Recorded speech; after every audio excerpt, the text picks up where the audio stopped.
All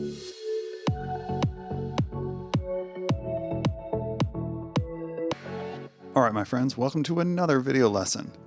In this lesson, we're going to be discussing the use of B-roll. And we're going to start by talking about the organization here in the project panel. So you can see from the media that was provided, I preserved the folder structure at the file level here with my bins. So I've got a main bin called B-roll inside media, and then I've got the different sources listed out here in separate bins. The area Mira, the stuff that we got from our interview subject, Anthony, and the G9 and GH5 cameras. So what I did was I took all of this stuff and I made a string out with it. You can see here I've got it in my string outs bin labeled as my B-roll string out. So if we open that up here in the timeline, you can see I have all of my media all in one place, and I can easily scroll through and see what I've got rather than sitting here and double clicking on each one of these shots and scrolling through it to see what I've got.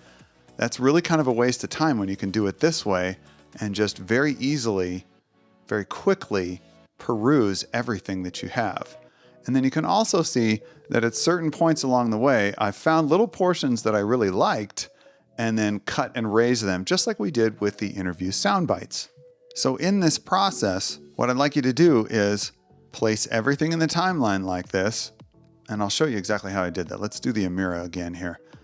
So I'll twirl this down and select all of my Amira clips by clicking on the first one and then shift clicking on the last one, and then taking and dragging them into the timeline like this. There we go. There's all of my Amira clips back to back. Very simple. And I did the same thing with the GH5, the G9, and the stuff that we got from Anthony. And then what I'd like you to do is play through everything. And you'll notice a lot of it's in slow motion here, which is really cool. Become familiar with what you have. And then if you find things that you really like, well, then do a cut and raise on them. So this clip right here, I really liked because he was flipping in the air like that and coming back down. So I thought I'd cut and raise that for use later. And this really helps you to familiarize yourself with everything that you have and then the really good pieces that you think you might want to use later. Most of it does not have any audio associated with it, except for the stuff that we got from Anthony. There is some that actually has some music behind it. And maybe some Nat sound too. Okay, so that's the B-roll string out. So let's look at what I did here at the beginning of our timeline. I basically built a little montage introduction, and then I have another clip of B-roll over the beginning of our interview subject's first soundbite, so that we hear him before we see him. So let's play through the montage intro here.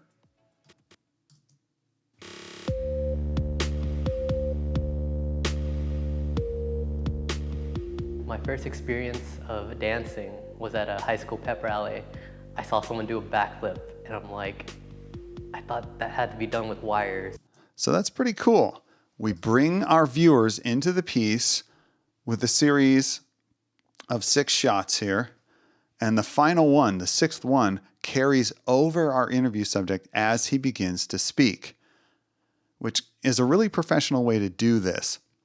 And this type of cut here, where you hear the subject speaking before you see them, is known as a J cut. They start out underneath and then appear later in the shape of a J.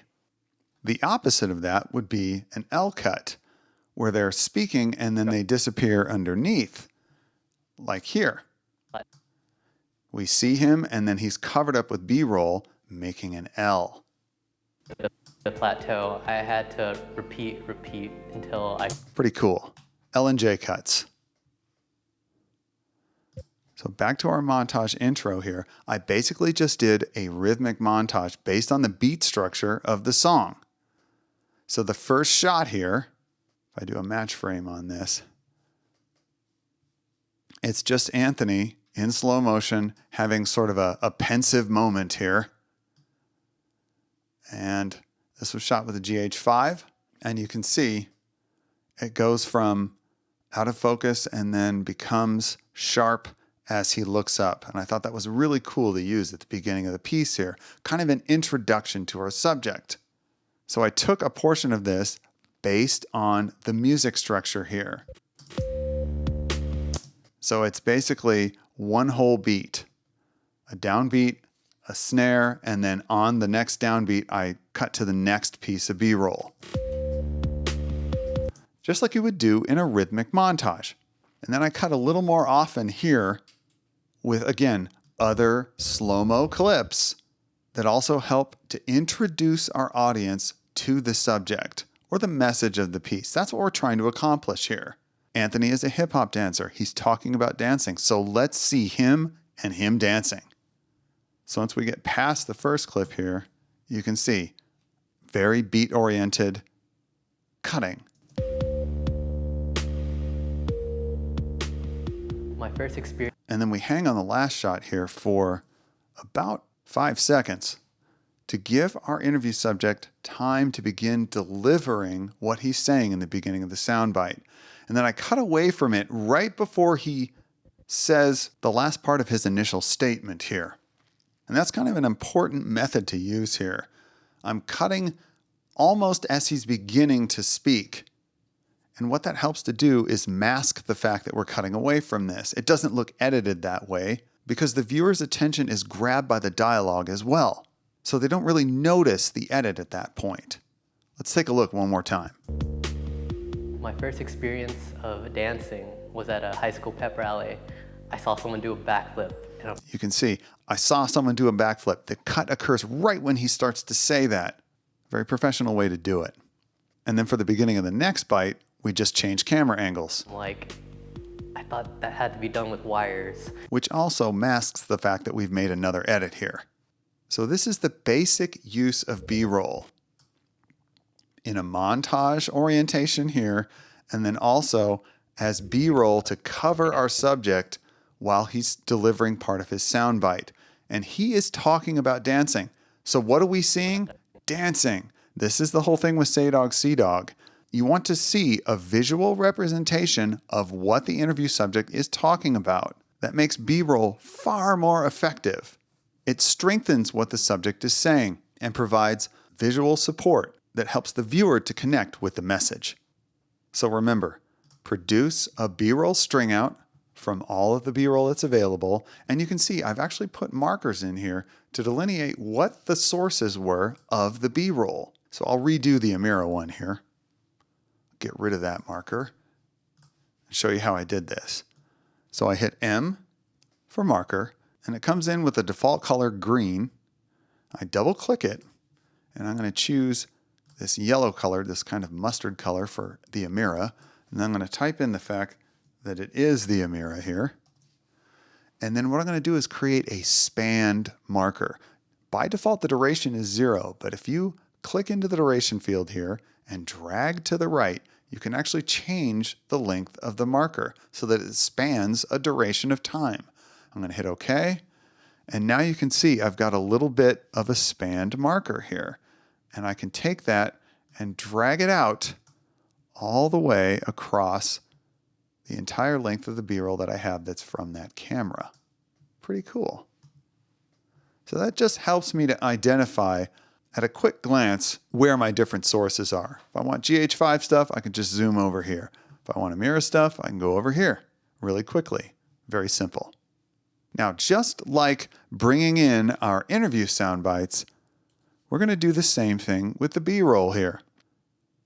So for our first shot, this pensive look from Anthony, this came from the GH5. So let's go to that section of the string out. And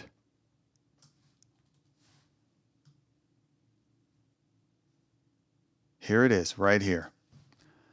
So I'm going to click on that, Command or Control C to copy, head over to our destination sequence, and paste it in. Now you have to be careful when you paste stuff in. There's kind of two schools of thought on how to do this. You can either paste it in at the end of the sequence and then drag it over to where you want to use it. Okay? or you can make sure that it goes to the track that you want it to appear on. So in this case, I wanted it on V2. So I had to turn off V1 so that it would paste into the very first active video track. So if I leave V1 on and I hit Command or Control V to paste, it's going to come in on that track. And I didn't want that. I wanted it to come in on V2. So I turned off V1 and then pasted in, and there it was. And then I trimmed it to the portion that I wanted to use and left that in the timeline. So that's how you get shots from your B-roll string out to your main edit sequence. All right, so remember, you need to create a B-roll string out like this. You don't have to use the markers, but believe me, it helps. Go through and become very familiar with all your B-roll, cut and raise the pieces that you think you might want to use, and then go to work copying and pasting them into your main timeline to build your montage introduction and then to start covering your interview sound bites as well. You don't have to cover everything, but you definitely have to cover some of it. And you can cover edit points like I've done here. This is where I actually cut up the soundbite and I covered the fact that I made the edits with some B-roll. You can also cover those edit points by switching cameras and disabling one of them. And then remember, you are required to use both L and J cuts in your interview. So you have to have times where the interview subject is speaking and is covered by B-roll and then appears later. And then also where they're speaking and we see them and then they're covered by B-roll as they continue to speak underneath. That's your L cut. This is your J cut right here.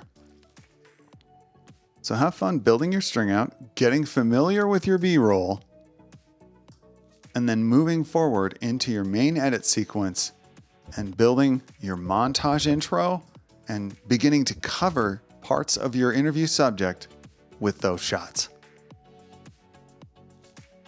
And that does it for this video lesson, my friends. I'll see you again in the next one.